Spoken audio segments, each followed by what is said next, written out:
I'm setting myself the goal of surviving 100 days in Minecraft 1.20 hardcore. I've only ever defeated the Ender Dragon once, and my last hardcore experience ended like this.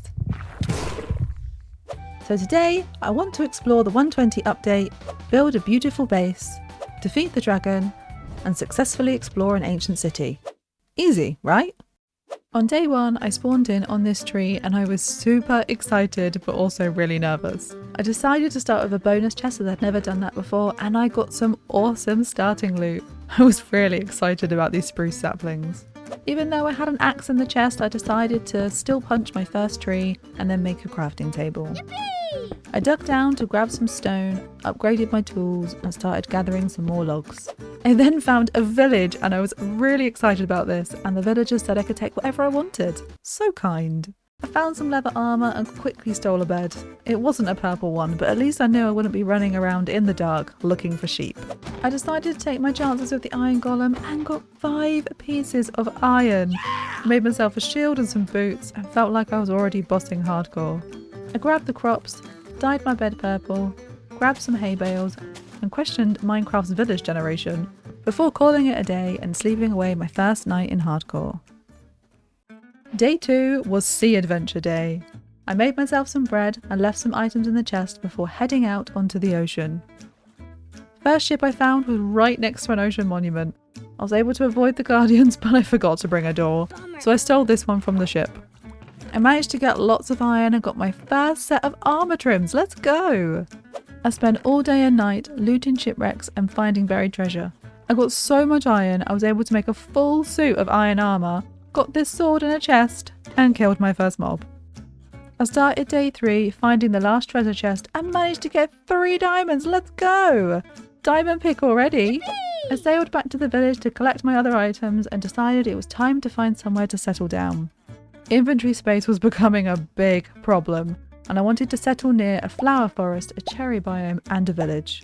I spent the rest of day 3 searching for this place, and on day 4 I finally found the space that I would call home. Cool. I set down my bed, crafting table and chest to officially claim the land, and then set off to the nearby village to trap in some villagers. I grabbed some more hay bales and tried to encourage the villagers back into their homes. I managed to get a few of them trapped, but the others didn't seem to find the empty houses. I questioned this iron golem on his leadership skills, and he said he's not paid enough to protect and teach safety skills. So I left him to sulk and set off to find a cherry biome. Day 5 started with chopping some cherry wood and gathering some pink petals. Once I'd collected enough saplings, I checked the nearby area for any exposed coal and iron before heading back to the base. Now it was time to truly set up camp. I planted the cherry and spruce saplings, made myself a bucket and started planting wheat and potatoes before heading to bed and seeing out day 5. On day 6 I continued planting crops and made some pens for some cows and sheep before luring a few over. I bred them up and then realised I hadn't got any sugarcane. I was able to find a few nearby pieces and planted them near my base before sleeping away night 6. Day 7 to 10 was spent gathering resources for my starter house. I gathered some clay for pots, went in search of some flowers and got some tulips, peonies, alliums, lilacs and daisies before heading to bed and being rudely awakened by a zombie setting me on fire. I then spent the day chopping lots of cherry wood and spruce wood and then decided to spend the night in the tree.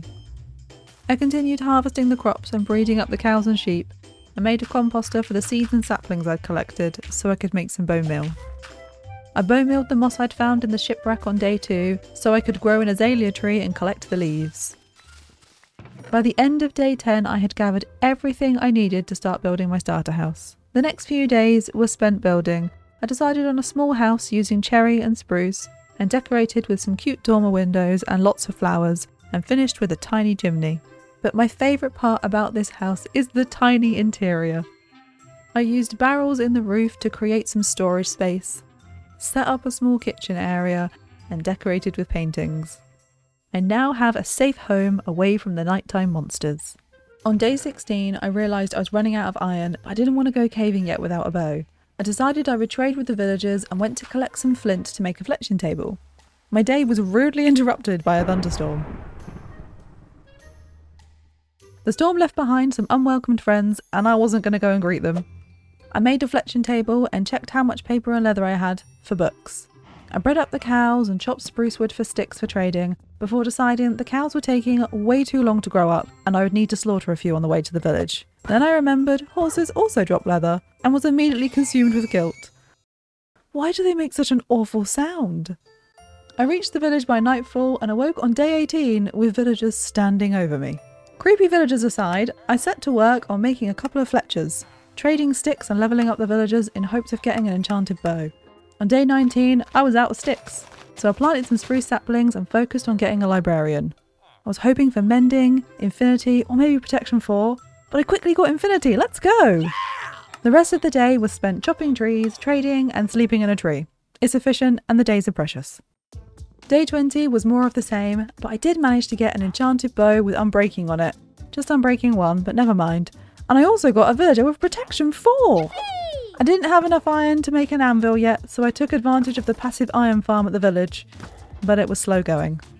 On day 21, I headed back to my base to get ready for the caving adventure. I still didn't have enough iron for an anvil, so I decided I'd need to take the book with me. Finally, I was ready to go caving, but I was terrified. Remember, this is still my first attempt at a single-player hardcore. I'm just a baby. I went to the ravine near my base and started making my way down. As night approached, I slept as I was scared mobs would fall on my head. Day 22 to 25 was a caving adventure. I found an amethyst geode, which I was excited about as I plan on using calcite and amethyst in a build a bit later, as long as I survive that long. I lit up the cave and grabbed all the iron I could find, smelted it up and made an anvil to put infinity on my bow. I tested my bow out on a few mobs, look at those skills. And then I nearly died to this skeleton. Not today, thank you. I noticed a mineshaft and decided I was just going to run for it to see if I could find a chest. Not sure how I dodged all these mobs, but maybe I am quite good at Minecraft. I found a chest and blocked myself in. It had glowberries and feather falling 4 inside. I killed a couple of mobs from the safety of my hole, but I could hear so many cave spiders. I decided that was enough caving for me and made a run for it while being chased by a horde of mobs. On day 25, it was time for some diamond mining. I got myself some food and some iron picks ready and found a spot to dig down. On the way down, I found a zombie spawner and I was able to get a name tag in the chest. I was considering an iron farm and the name tag would be helpful for naming a zombie. It took a day to get down to -58, but then it was mundane strip mining with an iron pick. In the end, I made a diamond pick to make things go a little faster, but I needed to stop before I destroyed it. Day 29, I was fed up with mining and thought I'd have enough diamonds as long as I could get fortune 3. I made some stairs and placed them as I left the mine and emerged on day 30, once again back at my house. I wanted to get my enchanting setup going, so I found a nearby lava pool and went to collect some obsidian. RIP my first piece. And then I made the enchanting table. On day 31, I planned to build an enchanting gazebo, so I flattened out the land, and on day 32, I built the platform and placed down the enchanting table. I needed 30 levels and some bookshelves, so I went back to the village to continue trading. On day 33, I thought it might all be over when I accidentally punched a villager. It was an accident, I promise. I ran away and then I quickly killed the iron golems from a distance. I'm pretty good with a bow. I then went back to trading, but was very nervous of the golems. On day 34, I had the books and levels I needed and went back to my base to get enchanting. I was really hoping for fortune 3. Oh. Okay, well let's hope for unbreaking and efficiency. You have got to be kidding me. I was mad and desperately hoped that this piece of garbage would give me the diamonds I'd needed. I was so fed up of diamond mining. Thankfully, I got 28 diamonds. And on day 35, I crafted myself a full suit of diamond armour. I also made myself a diamond sword and was left with 2 diamonds, one short of another diamond pick. But honestly, I was proud of myself at this point. Day 35 with full diamond armour in hardcore. Maybe I could survive till the end. I checked what enchants I could get, but knew another trip to the village was looming. I wanted to do something creative, so I started collecting resources to finish the enchanting build. Day 36 to 38 was spent building up the gazebo, which I think turned out really cute. I then connected the path from the gazebo to my starter house, and it felt more like I had a little base coming together.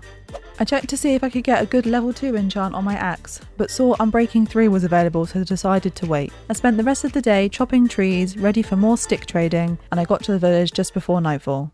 On day 39, I spent the day trading and trying to get Unbreaking 3 or Silk Touch from a librarian, which was a really frustrating process. No, no, no, no. I already have this one, why are you trolling me? As I approached the end of day 39, I pondered whether a mob farm would be a more useful source of XP for now. Day 40, I went back to my base to enchant my axe. Oh, I only am breaking 3. I've never been this unlucky before with enchanting. I put mending on my pick and axe and went back to the village for one last try at getting a librarian. Now I was considering efficiency 5 too, but I had no luck. By day 41 I was done with villagers and thought making a mob farm would be a better use of my time.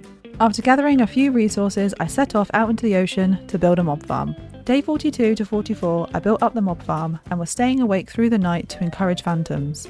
The rest of day 44 and 45 I repaired my tools and collected levels.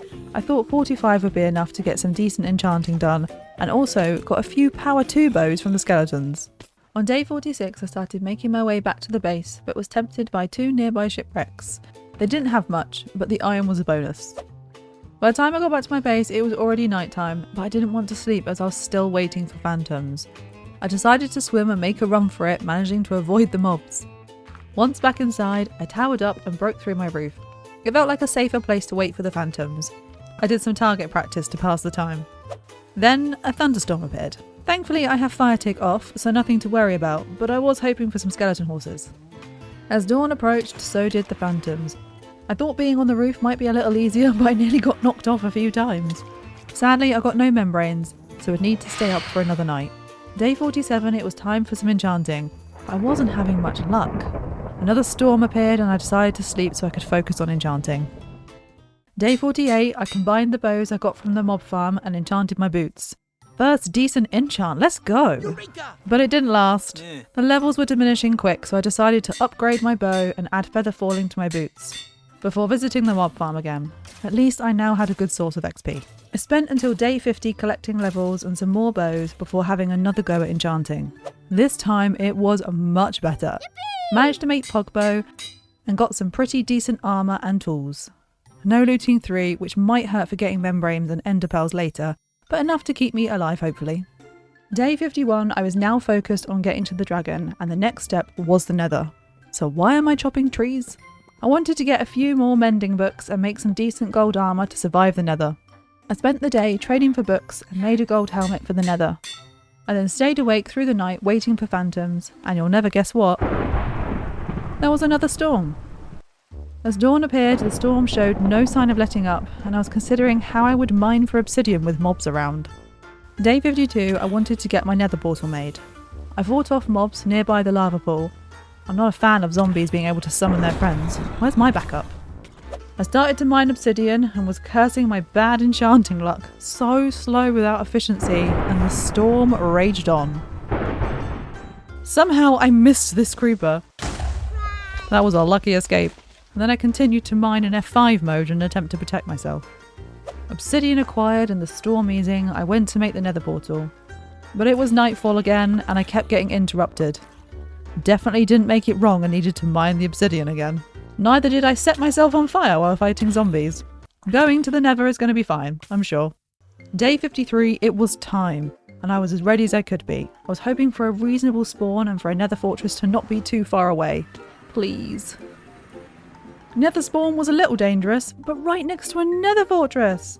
I grabbed some blocks, took care of a few ghasts, and then carefully made my way over. I was sweating at this point. Made it across and jumped down into the fortress. Found a blaze spawner and camped out near it. And got my first blaze rod. Only 9 more to go. I was worried about the wither skellies, so made the area a little safer and then spent the rest of the day getting the blaze rods. On day 54, I explored the rest of the fortress looking for loot and nether wart. I found the nether wart and rib armor trim! I forgot you could get armor trims in a fortress. I still needed to get ender pearls, but I'd had enough of the nether for the time being, so I retreated home. I returned home and it was raining again. I ran back to my house but was proud of myself for making it out alive. I ended day 54 by making a brewing stand. Day 55, it was still raining, but I was feeling good. I wanted to have a chill day after some hectic adventures. The rain cleared and I went back to the geode I'd found to collect some amethyst shards. I grabbed some of the iron I'd left from the caving adventure and then headed home to trim my armour. I made a smithing table and looked at the designs I had available. Not many, but it would do. The rib armour trim is so much darker, but I was happy to have some purple on my armour. It was now night time and I went outside for phantoms. I desperately wanted to make slow falling potions. Flaming swords are such a bad idea! And there were so many zombies! I don't want you, I want phantoms! Eventually, I got a phantom membrane! Decided to get rid of the last phantom. I got a second one too, let's go! Finally, I could sleep again. Day 56, I made some slow falling potions. Managed to make 6 of them.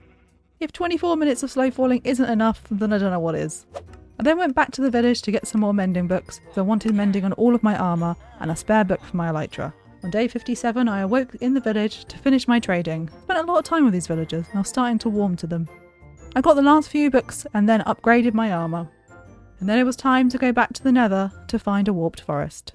Day 58 to 60 was spent finding a warped forest and getting ender pearls. Somehow I got this achievement.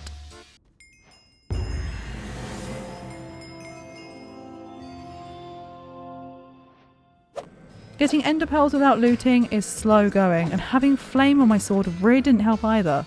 But soon enough we hit the groove and I got 17 pearls. Day 60, it was time to get everything ready for the dragon fight. I made myself an ender chest and then quickly realised I don't have silk touch. Yep, noob mistake. I forgot to press record, but I managed to get a silk touch villager, but I had to put it on an iron pick. On day 62, I headed to the mob farm to gather some gunpowder for rockets and spent the rest of the day getting everything prepared. By day 63, I was ready to go. I hoped I'd make it back so I could finish building my beautiful base. So let's throw our first Eye of Ender, and away we go. I travelled down rivers and through forests until we came to a jungle and I found the spot we were looking for. I started to dig down and it wasn't long until I found the stronghold and dived straight in. I managed to find 2 libraries, a flame book for my bow and the eye armour trims. Let's go! Found the portal room really quickly and managed to get the spawner before any silverfish spawned. Day 64, I popped on a carved pumpkin and yeah, this was it. Hardcore dragon time, here we go. I got through the crystals pretty quick, but made a mistake with this one. Yeah, just a casual 1.5 hearts. Forgot I need to be a block lower to do that. I got it right the next time though. Then it was a lot of this until we finally got her. Only the second time I've defeated the dragon and the first time in hardcore, but my pick needed repairing, so priorities. Day 65, I grabbed the dragon egg and made my way to the end gateway and started the long task of void bridging to find an end ship. Day 66, I was low on blocks already, so mined some end stone before continuing my search. I found a city in the distance, but was gutted when I got over there and found 2 cities with no ship. My bad luck continues. It was now day 67, a bit more travelling and I found a ship. Only one more void bridge to go. I towered up and made my way in. I got rid of the shulker, checked the loot. Silk touch, let's go! Could have used that earlier though. And then I finally had it, an elytra in hardcore. I was so happy with myself at this point. Honestly, when I started this video, I wasn't sure I'd make it this far. I put mending on it and then put it away again. I wanted my chest plate on while I was looting the city. On day 68, I was not having a good time looting the city. I was taking so much damage, my shield a really good battering, and the shulkers weren't dropping many shells either. The loot wasn't great either, so I decided to see if I could find another ship before heading home. Day 69, I found another ship. I got a shulker shell, but the rest of the loot was pretty average to be honest. I was on my way back down when this happened. Thank God for Feather Falling 4. You saw nothing, Mr. Enderman. I was ready to get out of here and thought it would be sensible to use my elytra to fly to an end gateway. I found another end ship and made an expert landing. The loot was a little better. I've missed efficiency 4. But on the way out, I had another mishap. It's definitely time to get out of here. On day 70, we ended up at the original end gateway and made our way back home. Day 71, I was home and I wanted to use the levels I'd gained to get on Breaking 3. I recycled through the enchants until on day 72 I got it! I put it on my elytra and then headed to the mob farm to repair it. I spent the rest of the day at the mob farm and collected bones ready for my next build. Day 73, I wanted to change some of my armour trims. I liked the rib armour trim we'd found, but I didn't like that it was a different colour to the rest, so I used some of the eye trim we found in the stronghold and crafted up a new look. I think it looks pretty cute. The next few days were spent gathering lots of resources so I could build up a beautiful starter area. I was really feeling the time pressure here as I had planned to defeat the dragon by day 60 and I still wanted to find a sniffer, some pot shards and loot an ancient city too. Once I'd gathered what I needed, I spent the next few days crafting, smelting and organising. Day 81 to 88 was spent building and landscaping. I built up a storage house using spruce beams and bone and quartz blocks in the walls. For the roof I used purple blocks such as amethyst and glazed terracotta. I detailed with glowberries, lichen, azalea leaves and amethyst clusters. I then landscaped the area adding cherry trees, paths and patches of crops. I brought over the cows and sheep and any stragglers were sent to the farm. I added some paths and textured using mud bricks and coarse dirt. I then added lanterns, trees, cherry fences, flowers and petals to finish off the look of the area. On day 89 I admired the base I had made. I had even done the interior for the storage house and added barrels in the ceiling for extra storage.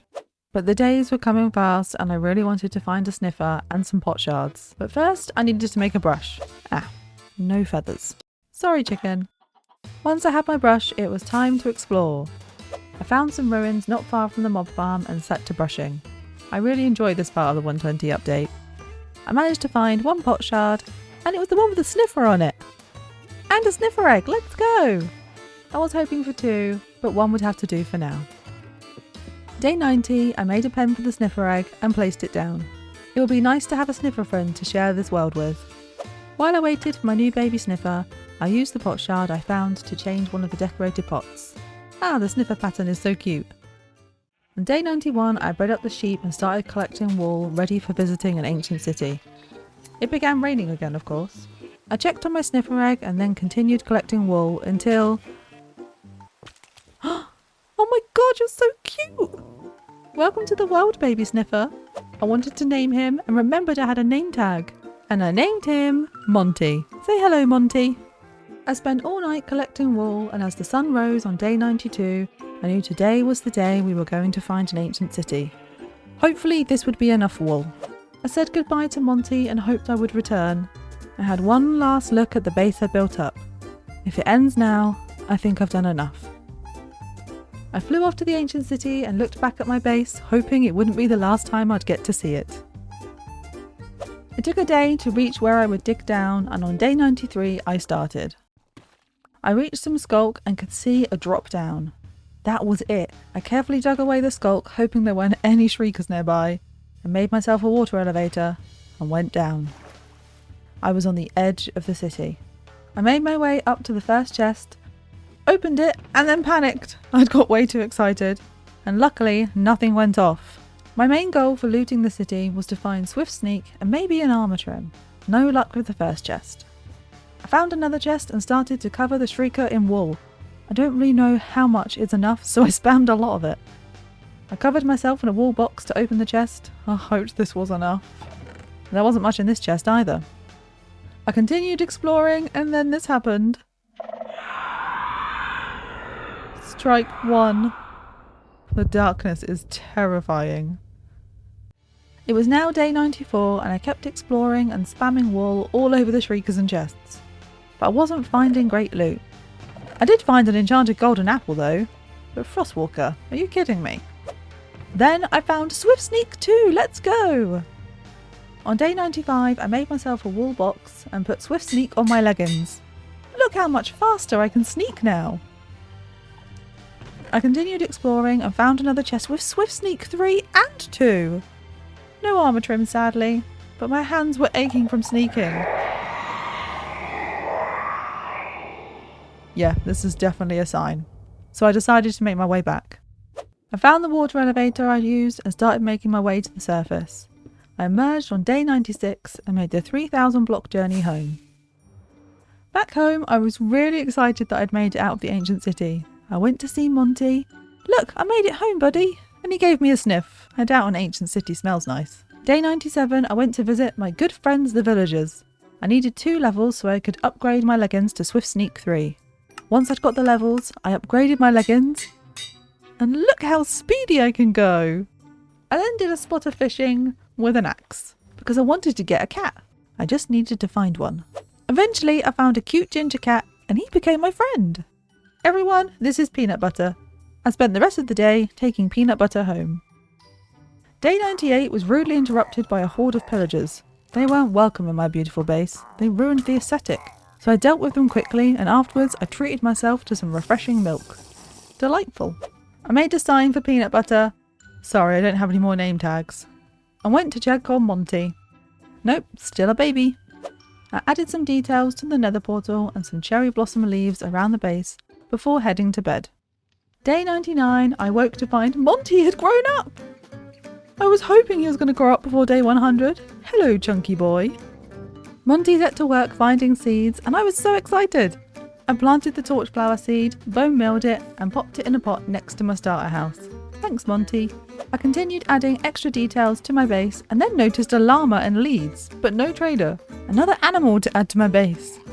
I tamed the llama and grabbed a light grey carpet for him. Oh, look at you, aren't you so cute? But I was curious where the trader went, so I got my gold helmet and I went into the nether. Yep, trader and llama just hanging out. I chuckled to myself and just left them. I don't like cold callers anyway. I arrived back and Monty had dug up another seed. I planted it and bone milled it and then gave it back to Monty. Look what you found, buddy. As the sun set on day 99, I honestly couldn't believe I'd made it. I was feeling a bit emotional. I made my way to bed and awoke on day 100. I spent the day enjoying my base. I bred up the cows and sheep. I chatted with Monty and found a special place for the dragon egg. Yep, that's perfect. But all adventures must come to an end. Thanks for watching my 100 Days in Hardcore. Love you, bye!